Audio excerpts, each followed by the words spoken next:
on my first guest from Saturday Night Live in the Wayne's World movies. Please welcome one of the funniest guys on this spinning blue globe we humans call Earth, Dana Carvey.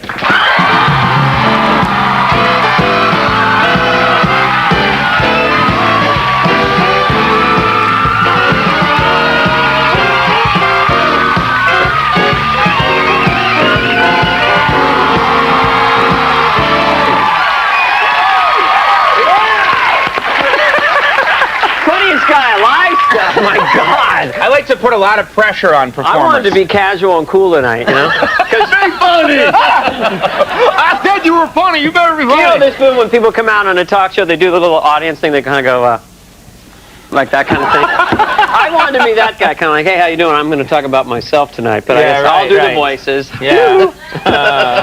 Isn't that special?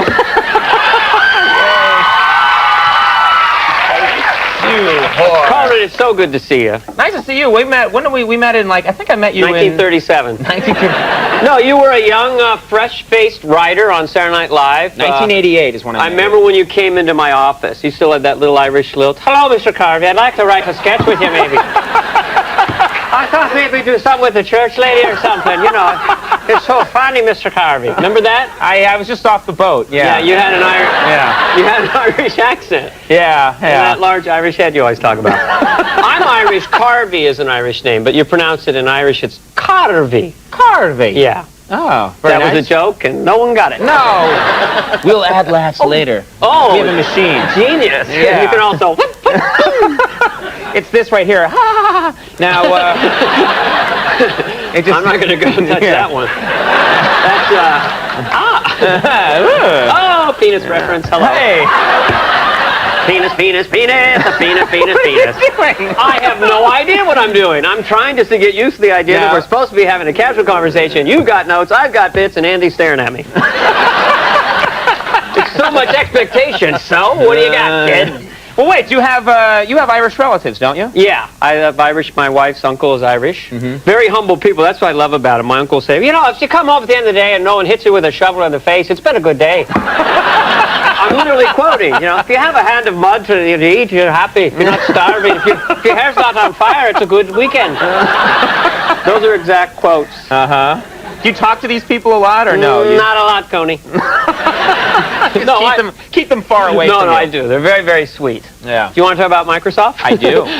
Well, we were talking about it backstage. I'm getting you to your good Everybody's talking about Microsoft. I think Bill Gates, I don't know, he made a deal with the devil. You can have 100 billion, but you have to go through life looking like a turtle. Isn't there something amphibious about him when you listen to him? I think that Microsoft's doing very well. I believe the browser is bundled with the thing, and we're not going in appeal. We will do so better than we can do. That's exactly how he sounds. And he does that. You're right. Thank you. I thought it was interesting. Thank you. Thank you. It's just instinct, reflex. Yeah. Thank you for being so sweet. I thought it was interesting that they're going to have Johnny Cochran do the appeal for Microsoft. Is that true? Yeah, he's going to lead the appeal. It's going to be something like this. It's an outrage. It's outrage. Talk about Microsoft Monopoly. It's outrage. Everybody knows Monopoly is a board game. Talk about little steel shoes, little steel hat. Talk about St. Charles Place. That's right. If there's no community chest, you must not arrest. It took a while to get that. Thank you. Thank you very much. Thank you very much. You're here in Vegas all week. Ladies and gentlemen. You did a film with another Saturday Night Live alum, Adam Sandler. Oh yeah, my buddy Adam. Yeah, he wrote this brilliant script, and he wrote this little part for me, a cameo, and we had a lot of fun. But I did a stunt and I busted my foot up. Sprained it pretty bad. Yeah, and Adam was so nice. He's like, he wants to go to the hospital. It's like 4 in the morning, and he's the guy driving me to the hospital. I go, is there anyone else? No, I'm going to go, Carvey. And he gets in there, and he's kind of nervous. He goes up to the emergency. He's like, you know, he's sort of like, oh, I said we got a, and I'm like, just tell him what I got. And he's, oh, yeah, the foot, that's a,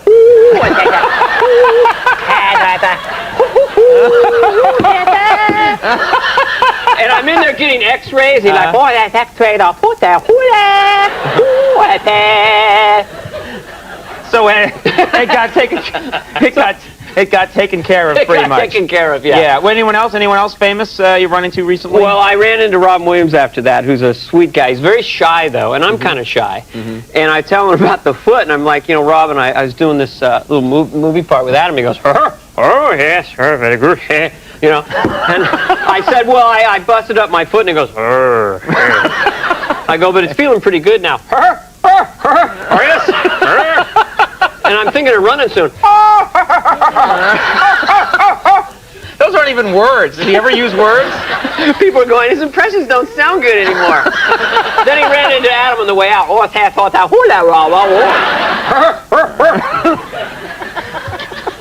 Hey, I'm making Andy laugh. That's what's That's the only important thing The funniest man on alive. That's like, you know, too much pressure. What are you talking about? You're doing great. Can you stick around for a little bit?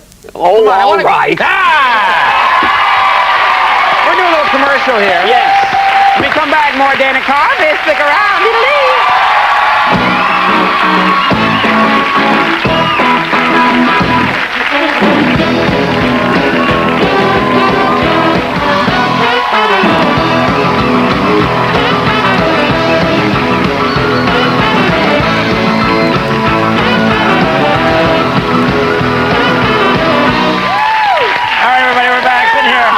An overexcited Dana Carvey. I just think it looks so corny to come back. Yeah, show! It's a feeling so good that my body is a feeling right.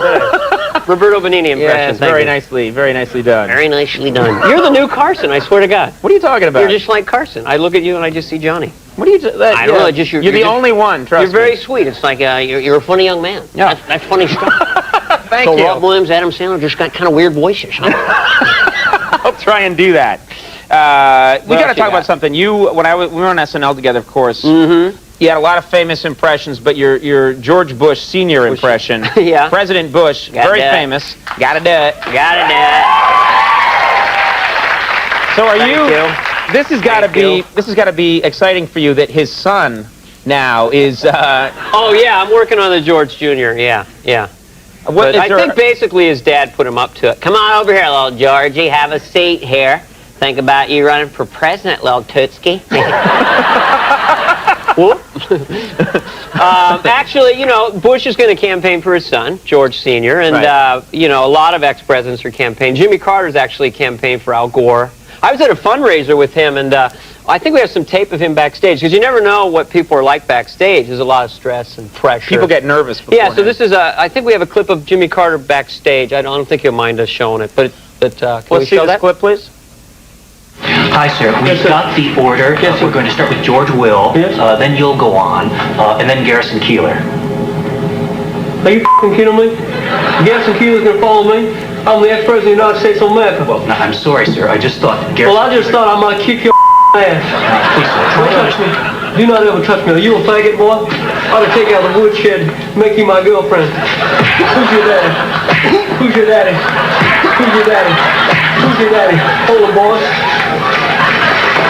Maybe Garrison Keillor like a little this. Huh? You like that? He's a one-term president kicking your ass. You're a formerly damn Yankee man. Make yourself clean for your boyfriend. Make yourself clean. That's it. Know him real nice, boy. I had no idea he was like that. I know. This is what I love you guys always do when you show an insane thing. You always do that thing like, it's amazing he's like that. Isn't that incredible? You always do that thing afterwards. We commit. That's what we do here. Yes, you do, and I love you for it. Do you miss Ross Perot? Do you miss that he's gone now? I don't think he's gone. I think he's coming back. Yeah. I think, you know, when I think of Perot now, again, it's like Robin and Adam. I can't even think of any verbiage. It's just like, shiba, shabba, shiba, shabba, shiba, shabba. It's just like this little weird munchkin. Shabba, shiba, shabba, shiba, shabba, shiba, shabba, shabba, dee, I'll get you, Clint. You're a little gore, too. I mean, he's just a freak. He lives under a bridge. He's got moss on him. Yeah. In '92, it was so refreshing when Perot came out, because we've got to clean out the barn, you know, and it was kind of cool and simple. Then by '96, I couldn't follow him. Folks, let me put it this way. You can't put a porcupine in a barn, light it on fire, and expect to make licorice. What? And you know what? He's right. Now so much love coming from this audience. You think so? Who else can do it? Who else can do it? Man, what?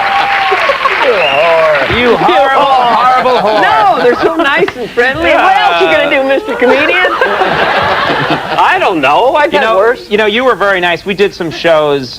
We did some shows in Los Angeles a couple months ago in November, which was a lot of fun for us. And you were kind enough to come out and do a cameo. Yeah, I was actually on the Tonight Show with Jay. Yeah. And then there's another guy who's just like, with Jay, if you want to do a Leno impression, it's like you're throwing up a Frisbee and catching it. Right. Yeah, I think it could be a pretty good thing. Yeah, I think it could be a good thing. And Jay's another guy. He's like the Irish. I mean, that's the most positive guy I've ever known. Jay, your hair's on fire. Well, it's got to go out eventually. He is just incredibly positive. But yeah, I dropped by. That was when you had Arnold on, right? You had Arnold Schwarzenegger on the show. Arnold Schwarzenegger. Yeah. Isn't it funny how he just does Hans and Franz now? Yeah, he became. When he's on talk shows, he's like, look, Conan is like a little girly man. Oh. You know, when I met him in L.A. once, it's so funny because I'm at this outdoor picnic table. He's got like 6 guys around him that are like 7 feet tall and all Austrian and blonde. He's like, look at this freaking guy over here. And he's pointing at me, look at this freaking guy. Do the freaking thing. But he wasn't saying freaking. Do the freaking thing over there. I do it, and I found out his favorite line is this. This is what Arnold says to his friends. I could very easily flick you with my little finger and you would fly across the room and land in your own baby poop. That's like... I said that line, his friends are like, that's so freaking funny. I can't believe it. Fly across the room and land in this baby poop. It's so funny. It's so freaking funny. And then he thought he heard gunfire. He says, everybody get down. And I'm like, what? What are you babbling about? All right. Bobby, get down. Oh, don't be afraid. Now, you're gonna be doing Who Wants to Be a Millionaire? Who Wants to Be a Millionaire? I'm gonna play the show as a so-called celebrity. What's I played with Regis Philbin. Yeah. Don't you love that show? It's great. You always feel really smart with the $100 question. It's like, which of the following was a former U.S. president? Chocolate banana, lounge chair, fax machine, Abraham Lincoln. It's like, and the guys are like a nerd guy. I know this one because, my sister worked in the White House.